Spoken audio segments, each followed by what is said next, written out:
Le risque de tsunami, il existe en Méditerranée. Il existe à des niveaux qui ne sont pas ceux qu'on peut connaître forcément du côté des côtes asiatiques, mais il existe. Alors aujourd'hui, toutes les côtes métropolitaines sont soumises à un risque de tsunami, aussi bien l'Atlantique que la Méditerranée. Et en particulier pour la Méditerranée qui nous concerne sur l'exercice d'aujourd'hui, il y a deux zones particulièrement à surveiller où on peut avoir des séismes assez importants. Ça va être toute la marge nord-africaine et la mer Ligure, donc, qui se situe entre nos côtes des Alpes-Maritimes et puis la partie italienne.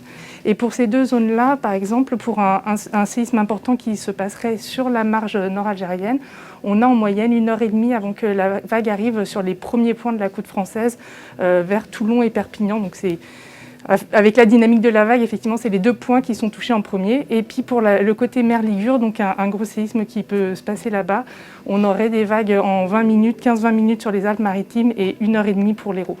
Ce qu'il faut bien avoir à l'esprit, c'est qu'un tsunami, même si le niveau de l'eau n'est pas très élevé, peut avoir des conséquences importantes en matière de dommages matériels, en matière de vies humaines. En 1979, on a eu des dégâts importants sur les bateaux, sur les maisons du rivage, mais également une dizaine de morts qui étaient des ouvriers qui travaillaient sur un chantier, le chantier de l'aéroport de Nice. Et parce que ça s'est passé à ce moment, à cet endroit, les conséquences ont été dramatiques. On parle de tsunami, mais il faut plutôt parler de plusieurs vagues qui vont se succéder. La mer se retire, revient et on va avoir plusieurs trains de vagues à 20 minutes à peu près d'intervalle. Et la première vague n'est pas forcément la pire. Les hauteurs d'eau, même si elles sont raisonnables sur l'arc méditerranéen, en moyenne 50 cm à 80 cm, pourront être dévastatrices sur la frange littorale.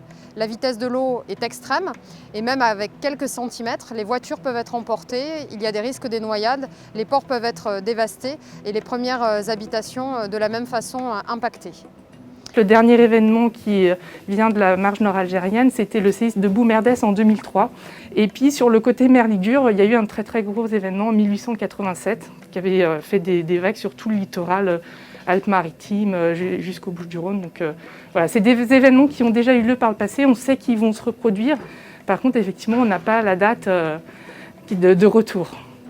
Au-delà de l'alerte qui va nous informer de l'arrivée imminente d'un tsunami, comment reconnaître de façon autonome l'arrivée de ce phénomène?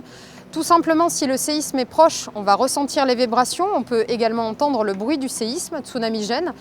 Et si le séisme est lointain, nous pourrons voir peut-être le retrait anormal de la mer annonçant l'arrivée prochaine d'une vague de tsunami.